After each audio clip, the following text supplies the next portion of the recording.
Hello, welcome in or welcome back to my channel. My name is Deb from DG Reads, and this is my furry zombie girl, Kylie, and we're here today for some zombie appreciation. Unbeknownst to me, May is Zombie Appreciation Month, and this is something that was pointed out by one of my friends, and I couldn't resist making a vlog for it. I have quite a few books on my radar that relate to zombies, so let's go ahead and spend a week reading them. Now, one thing that's going to be going on in this coming week is this weekend is a church festival that happens just a couple doors down from me. It's an entire weekend of yelling and screaming and very loud music. And it's something that I definitely do not look forward to each year. But if we hear screaming in the background of some of my clips, let's just pretend the zombie hordes are attacking. So I'm just putting a blanket warning at the start of this. I promise nobody's probably really being eaten by a zombie, but who knows? Who knows? So I'm not going to go into a whole TBR at the start of this. I am, however, going to introduce to you my zombie spinner wheel. This month is Escape the Readathon, which is a fantastic month-long competitive readathon hosted by Lexie from Books with Lexie, and I am on Team Mediums. As I'm kicking off this whole zombie experience, my team is in a game where one of the prompts that we can read for is to pick a book with a spinner wheel. So, since I am known to be a fan of spinner wheels, and Lexie clearly did me a solid here in giving me another option to throw a spinner wheel in this month, I figured I would just make a spinner wheel of all of my zombie TBR books, which I will show you here, and we will see what I will be reading. So, I did screen record already my first spin, and here it is. This Is Not a Test by Courtney Summers is one that's been on my radar for a while. It honestly kind of keeps getting put off because it's only available in print. There's no ebook, there's no audiobook, and that worries me a little bit, but this is an author I have definitely loved before, and I'm excited to kick things off with this book. I don't know a lot about it. I know it's YA. I know it's people trapped at a school, something along those lines. So I will save kind of the synopsis and initial thoughts for when I'm actually starting to read it, and we'll be back soon with those. So here's to a lot of zombie fun this week, and we'll see how it goes.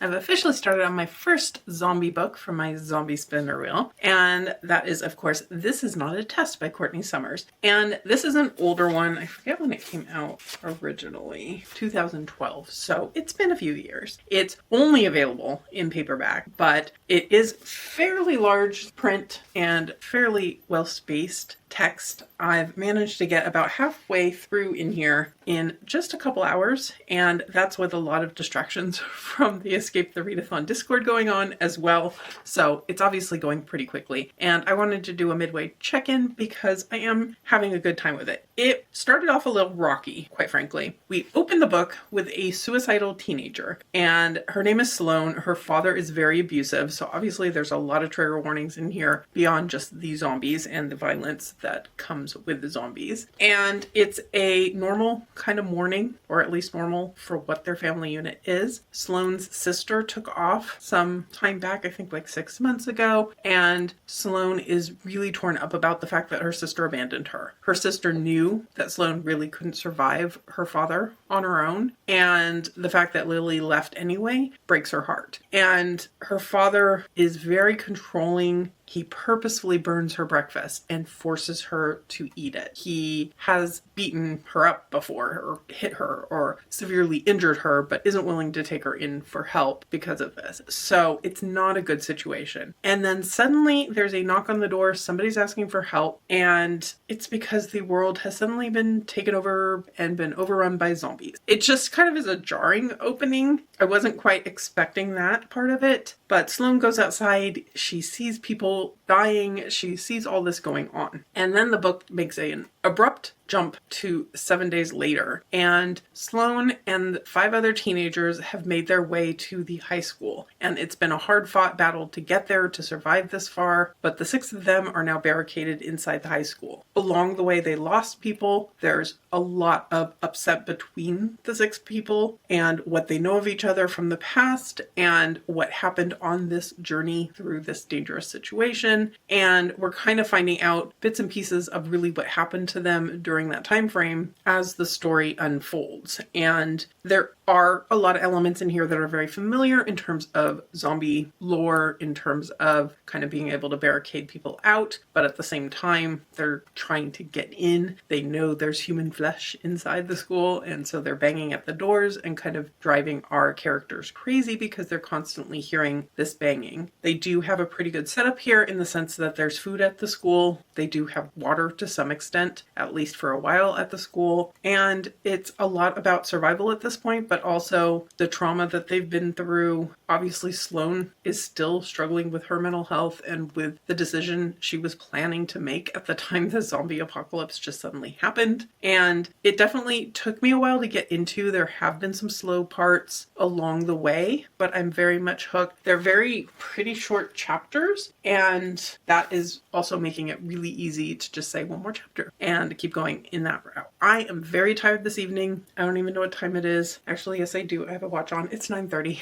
and I am very sleepy. I need to definitely get to bed at a decent hour after really not sleeping well last night, but I do think I'm going to keep lounging on the couch for a little while reading this. I don't think I'm likely to finish it tonight just because I shouldn't stay up to do that, but we'll see how it goes. It's going better than I expected. I was a little bit worried having a couple books on the spinner wheel that I don't have audio options for, but we're off to a good start with this one.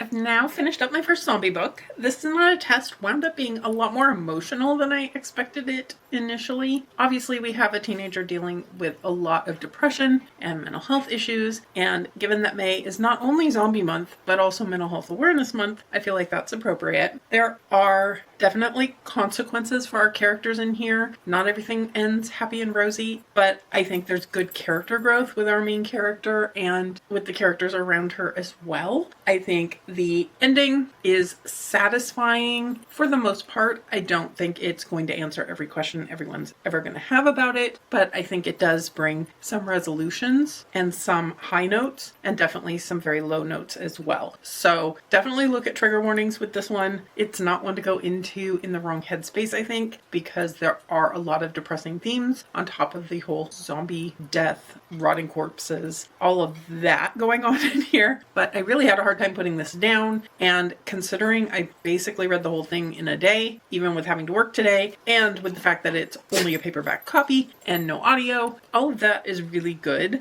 I do think there were a couple of places where I feel like things came easily, where there were a little bit of conveniences here or there, but overall, this one's getting a solid surprise 4-star. I didn't expect this to be such a win, but we are starting off the vlog well. So let's pull back out our zombie spinner wheel to see what is next. Okay, pulling up my spinner wheels. Got to go for the green one for zombies. Okay, record and let's go spin.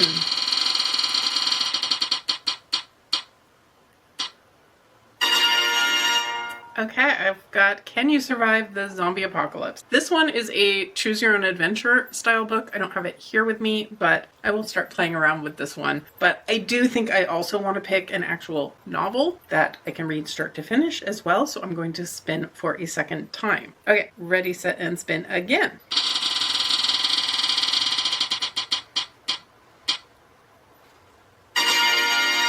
The Summer I Ate the Rich. Okay, let me stop the screen recording. The Summer I Ate the Rich is by Meka and Maritza Mulit. I am 100% sure I'm probably pronouncing that wrong. This is actually one that I received as a gifted audiobook from Macmillan Audio. It just came out at the end of April, actually April 22nd, I believe. So I do need to get to this one, and I'm really excited to give this one a try next. I'm also happy to have an audiobook next after having a physical only read one. So this will be a nice change of pace. So I'll be physically reading my Choose Your Own Adventure story and listening to The Summer I Ate the Rich, and I will be back once I have some thoughts. I was able to get about halfway into my audiobook for my next zombie read, and that is, of course, The Summer I Ate the Rich. And I'm having a good time with this one. I didn't really know what to expect going into this one. It's a book that actually spawned the idea of doing this vlog because my friend Nat mentioned it and said she was planning to pick it up. And I was able to get the audiobook arc without knowing too much beyond that it was a zombie story. And then my friend Sherry mentioned that this was Zombie Appreciation Month, and that's how this whole concept was born and why I wound up with a lot of zombie reads on my TBR for the month. So I went into this relatively blind. I think I read a little bit of the synopsis when I requested the audiobook arc, but my memory, who knows? So anyway, in this book we're following Brielle, who is a young woman who is also a zombie. And we aren't really given her origin story exactly. Through the course of the book, we are basically figuring out that she's always been a zombie. And it's really just that she's a zombie. That's just the given information. Her mother's not a zombie. She and her mother live alone. They live in the United States, in Florida. And there is family back home in Haiti, I'm pretty sure it is. Wow, I'm blanking already.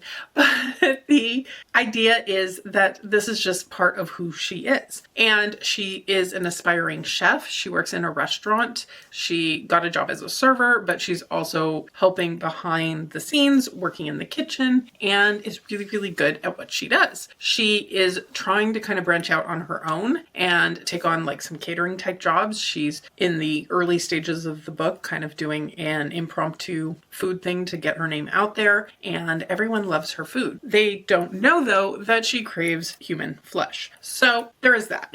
There are a few interesting moments. The book opens with a discussion on kind of cracking heads open and getting to brains in an animal form, but still. With this, the zombie thing comes up regularly, but I wouldn't say it's the main focus of this particular book. Brielle and her mom are both struggling for money. Her mother's been working as a home health aide for an elderly man and is treated just like the hired help. She's hired help for this family. She's not really given time off. She was injured on the job and not really taken care of. She's in a lot of pain constantly, and this is a struggle for her. And her daughter has these strange hungers, and that's partially a struggle as well. We've also been able to find out very quickly that even as a zombie, she has control over herself. And it's not like in the movies. It's not an out of control, mindless, stumbling zombie. It's just her hungers that she does have under control. But if she slips a little bit of raw meat every once in a while, she can do that and fly under the radar. She's got a best friend that we're getting to know as well. And I feel like the whole zombie concept is a lot of being other. It's real in the sense of the story, but it's also metaphor, if that makes sense. It's her feeling apart from everyone around her. She is the only zombie around her. And this is something that she is struggling with in life in general. She is mad at her mother's employers. She's looking for ways to kind of strike back at them a little bit as well. And currently that's not actually eating anyone, but it is fighting back against their wealth and their privilege and the like. So far I'm really enjoying this. I am finding the writing to be good. I think the social commentary is really good, and it's really easy to kind of fly through. So we're off to a really good start again.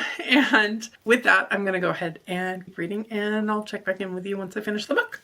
I've now finished The Summer I Ate the Rich, and this one lost me a little bit, unfortunately, in the second half. I think there were a lot of good messages in here. I think the authors really were trying to drive some points home, and a lot of them 100% I agree with. The pharmaceutical industry has a lot of issues. There are definitely motivations to get people on medicines they don't need or hooked on medicines that they will then profit off of, and not putting as much focus on curing things and making permanent fixes to problems and those types of issues. We have a lot of issues in here of our main characters being looked down upon because they aren't white. They don't speak without an accent. They are immigrants from another country. That 100% came through. I just feel like there was maybe too much happening in here, layered onto the ideas of zombie lore as well. I did like that we got into more of the kind of Haitian idea, from what I understand, of zombies kind of of combined with more the American horror movie type standard zombie ideas. I liked the way that food played into this novel. Did I think I would be craving food in a zombie novel? No, but I was. I think the descriptions of the food and the way the food comes into play with our main character being an aspiring chef, I think all of that was well done. There were some turns at the end that I just didn't see coming and didn't really like in the way the relationships progressed in here. And ultimately, I think it just didn't quite flesh out the things I would have wanted. I wanted the zombie stuff to kind of come up a little bit more toward the end, and some of that fell a little bit flat for me. So this is landing around a 3 or 3.5 for me, which is disappointing, but it was a really unique take on a zombie book, and I do appreciate it for that. So I'm not mad about having read it. So with that, I do need to figure out what book I am going to be tackling next from my zombie spinner wheel. So let me go ahead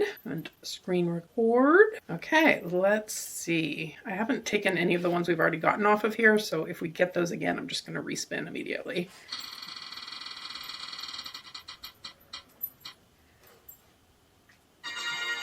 All right, good. Rotten Ruin. This is one that I do have on audio if I need an audiobook, which I do have a few things that are going to take me out of the house this weekend, so that's good. I can listen while I drive. And then it's also one that I'm super, super excited for because I really like Jonathan Maberry's previous series that I read, so I'm very intrigued to see what he does with a zombie book. This one starts off, I believe, a new series, so if I like it, I could pick up the rest of the series and hopefully have a lot of fun with it. So once I get going on it, I will check in with you again.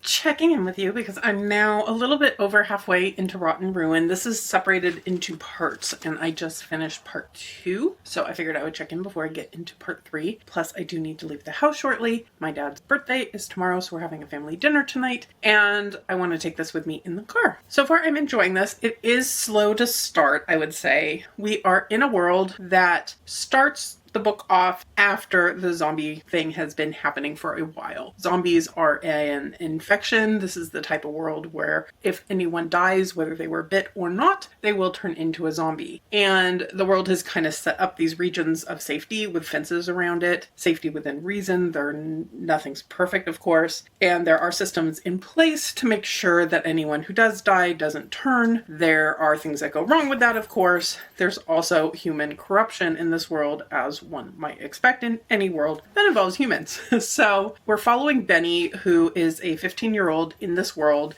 and he was alive when first night happened, the night that kind of kicked off the zombie thing, and he was taken by his brother and they ran away. His father had turned, his mother had not, as far as he knows, and they ran. And he's always held this against his older brother. His older brother is someone he thinks goes out and kills zombies, and he's always just had these misimpressions of what the world is, what his brother does, and everything else. As this book is opening, he's beginning to learn more, and that allows the reader to learn alongside him. There are trading cards in this world of famous zombie hunters. There are heroes among the zombie hunters. There's one in particular he holds in super high esteem that his brother doesn't like, that we don't initially know why. And we're learning more and more about these things. I do really like the way this is approaching the world and teaching the reader. It doesn't feel like a huge info dump, even though we're having to learn quite a lot pretty quickly because of the way that Tom is teaching Benny and taking him out into the Rotten Ruin, which is the region beyond the fences where zombies still roam. There are still people out there as well, and kind of giving him a glimpse of what he has wrong, what he maybe needs to learn to change his thinking about, and what a zombie is. A zombie used to be a human. It's still might have people who care about the person they once were. And I think the way that they're really challenging things and Tom's perspective on the world is really interesting. And some of the other characters who get introduced or stories that get told from how everything went wrong in the beginning are all really interesting. So like I said, it's a little bit slow to get started, but I think it's ramping up. We've had some action. We've had some sadness. We've definitely started to see a turn in the story as we get to these different parts of the story. So I'm interested to see what part 3 brings. And this is the start of a series, so I do kind of expect that this one will be slower in the beginning. That's kind of normal, I find, in this type of setup, because there just is so much to set up for then the series to go on. So I'm having a good time with this one. I wouldn't say I'm loving it as much as Cake and the Damned, but this one is very different from that. And I think just the scope of the world, it's definitely more YA bending, and maybe that's part of it as well, but still having a fantastic time. Glad I picked this one up. At this point, I would see myself picking up more in the series, but like I said, I'm only at halfway, so time will tell. But I'm gonna keep going on with this one, go out for dinner, spend some time, and then come home and probably put, hopefully, an earbuds type of read in, because it's not too bad at this time of day, the festival next door, but the yelling and screaming, especially as night hits, for whatever reason, they're just nowhere in my house that I can get away from the noise. So I made it through Friday night. Let's see how Saturday goes. I'll check in with you later. It's Sunday evening, and I have not been having the most productive reading weekend overall. Yesterday, Saturday, I mostly spent it over with my father. Today actually is his birthday, but yesterday was the day we celebrated. My sister was driving up, and we spent some time going through old photos and going out to dinner and just kind of hanging out, and that wound up being a later evening than I expected. So didn't get home till late, and then just kind of crashed out and tried to ignore the festival noise surrounding me. So not a lot of reading happened, but I've done a little bit more of it today. I did have a live show this morning for Faith Follow Along, which was a lot of fun, but then almost immediately after that, I jumped into doing some reading sprints, which I've been doing for Escape the Readathon, and that's allowed me to be a little bit more productive this evening. So I do have a couple of updates for you. First of all, I finished up Rot and Ruin by John Mayberry, and I had a really good time with this one. I think it definitely felt very, very different from Cake and the Damned, but it's an entirely different genre. This is much more horror and much more YA as well, and appropriately so. I mean, that's the target audience for this. I do think that it had some YA things that maybe weren't my favorite. The relationship twists and turns in here happen pretty quickly. Our main character, Benny, falls for this one girl, just kind of more the concept of her very quickly, and then things shift along the way. But I do think that this got into some good emotion. There were consequences, there were things that happened that I cared about with our characters, and I also think it did a good job of making commentary. There is a discussion of how people were treated in the world before zombies and the world after zombies. Like, Benny, our main character, is very surprised when his brother tells him that in the world before, aka our world currently, people were allowed to be homeless and not have enough to eat and be out on the streets. And as someone who works in a mental health and homelessness field, that discussion, I think, was a good one. I think we definitely see where humans are a problem and the way that continues even after this zombie infestation has happened. And zombies were once people, and there's a side that wants to treat them with some humanity, and there's a side on the other flip of everything where they're brutal and they are looking out for themselves. And I think a lot of that was good discussions. I do also think this set up some good intrigue for what's to come, because this is book 1 in a series, and I do want to continue on with it, hopefully relatively soon, just because they are quick reads and easy reads. Wasn't necessarily my favorite audiobook because the narrator isn't necessarily my favorite in voicing some of the characters, but it made it very easy to consume, work on my crochet, hang out with Kylee while I was doing it, and this was a good multitasking book as well, I think. So I do look forward to continuing on. Like I said, it did set up a few things that I really want to know more about, what's happening maybe in the wider world that we get maybe glimpses of in here. So I think that's good, while at the same time this did feel like a completed book. I think the author did well of creating an entire story arc when it came to some of the relationships and wrapping some of the things up that needed wrapping up to make this feel like it was completed. Like, I do believe I could just leave it here if I wasn't intrigued to continue. So I think that worked in its favor as well. So this wound up being a solid 4-star read for me. And And then while I'm providing some updates, I figured I would also let you know about can you survive the zombie apocalypse? And I have learned that my decisions don't necessarily lead to the happy ever after outcomes. I don't know if there's any in here that truly lead to a happily ever after type of thing, but I did have a good time going through some of the scenarios. I tried the what would I legitimately do in the situation type of a decision, and I also tried the what's the most chaotic option I could go with, and some of the options were truly just a flip a coin type of thing, like do you go left or do you go right? I do have curiosity, I guess I should say, about how this is constructed and how you wind up flipping way forward, way back in the book. And I almost feel like that part of it was overdone. I wound up switching to the ebook for this just because it's so much easier on a Kindle to be able to click a link and it just takes you to whatever the next section is. But this evening, the path I was on took me from like 5% to 90% to 30% and back and forth and back and forth. And it felt like maybe it could have been done in a way where you read a little more chronologically, but that's fine. I had a good time with it. I am not going to wind up hitting every single page in this book. It's just not intriguing me enough to follow every single decision path and have to go back and find where I last left off and take a different branch and all of that. But I had a good time with it. I figure I probably read maybe a third of it would be my guess. That's how I'm logging it anyway for the readathon. And I had a fun time with it. For a $2 investment to add this onto a Pango order was something I was ordering anyway. It was definitely a good time. So with all of that, I do need to figure out my next read. I have 2 books left that I would love to get to. I don't know that I will get to both because this work week is feeling like it's going to be a little bit chaotic, and I do need to get this vlog wrapped up relatively quickly so I can get it out before next weekend. So we'll see, but let's see which one the spinner wheel has me going with next. Okay, pulling up the wheel and ready, set, and spin.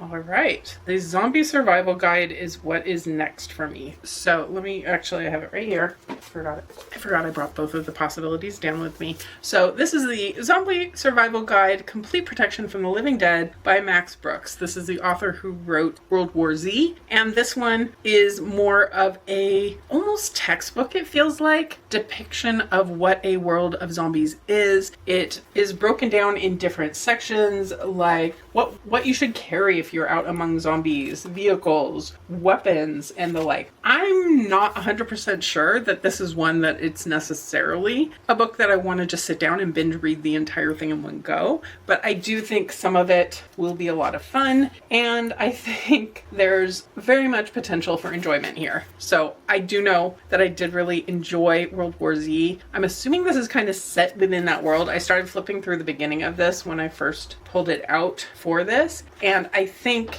it's talking about zombies as a particular type of zombie that was created by a particular virus, and that I'm assuming is what science has proven in the world of World War Z. I don't know that for sure. I did see in here some different depictions of what a zombie is versus a zombie from other lore and religions and things like that, and what the difference is, what the differences of Hollywood I saw in here as well. So I'm intrigued to check this one out. It seems like it would be a fun time. So I think I do have the audiobook for this one from PRH Audio. I requested it once I knew I was going to be doing this vlog, and this is a gifted copy I received from Del Rey some time ago, so I'm glad to be finally getting to it. Kylie's starting to make noise. I'm assuming she wants some attention, so I'm gonna go ahead, hang out with her for a while, get a start on this one. I'll see if I feel like this is one where midway thoughts make a lot of sense or not as I get going. It feels like it's almost like a nonfiction where I don't check in midway, but it's not a nonfiction because it's about zombies. So I'll get going and leave you here for the moment and check in later.